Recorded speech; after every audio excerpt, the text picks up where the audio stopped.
Hi friends, అందరికీ నమస్కారం. Welcome to Malathi family vlogs. ఈరోజు వీడియోలో మీకు మిరపకాయల బజ్జీల్ని చాలా టేస్టీగా ఎలా చేయాలో చూపించబోతున్నాను.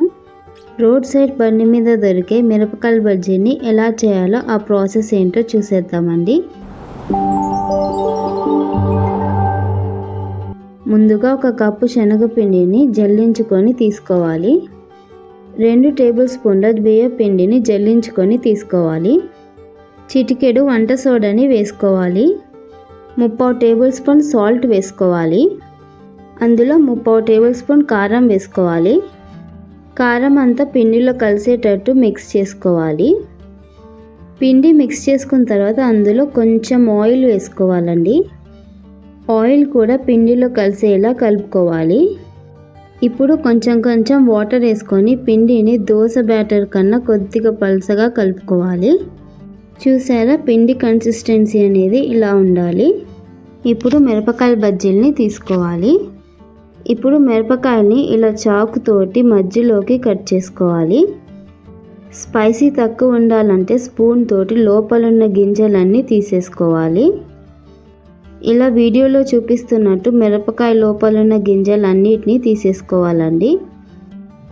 ఇలా మొత్తం తీసేసుకోవాలండి. అలాగే మిగిలిన మిరపకాయలను కూడా తీసుకోవాలి. మిరపకాయల్లో వేసుకోవటానికి చింతపండు రసాన్ని తీసుకోవాలి. అందులో 1/2 టేబుల్ స్పూన్ వాము వేసుకోవాలి. ఒకసారి గరిటెతోటి మొత్తం మిక్స్ చేసుకుందాం.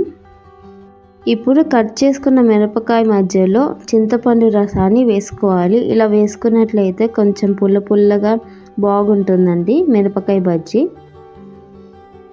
అలాగే మిగతా బజ్జీలన్నిటికీ ఇలా చింతపండు రసాన్ని మధ్యలో వేసుకోవాలి. ఇప్పుడు స్టవ్ వెలిగించుకొని కడాయి పెట్టుకొని ఆయిల్ని బాగా హీట్ అవ్వాలండి. ఇప్పుడు మిరప బజ్జీ తీసుకొని ఇలా ముందుగానే ప్రిపేర్ చేసుకున్న పిండిలో ఇలా ముంచుకోవాలి. మిరప బజ్జీని ఇలా ఆయిల్లో వేసుకొని డీప్ ఫ్రై చేసుకోవాలి. చూసారా, మిరప బజ్జీ ఈ కలర్ వస్తే సరిపోతుందండి. ఇప్పుడు ఒక ప్లేట్లోకి తీసుకొని పక్కన పెట్టుకుందాం. అలాగే మిగతా మిరప బజ్జీలన్నిటినీ అలానే చేసుకోవాలండి. అంతేనండి, మిరపకాయ బజ్జీ చాలా ఈజీ కదా. మీరు కూడా ఒకసారి ట్రై చేసి ఎలా వచ్చిందో నా కామెంట్లో ఫీడ్బ్యాక్ ఇవ్వండి. ఈ వర్షాకాలంలో అయితే చాలా బాగుంటాయండి మిరపకాయ బజ్జీలు తిన్నట్లయితే.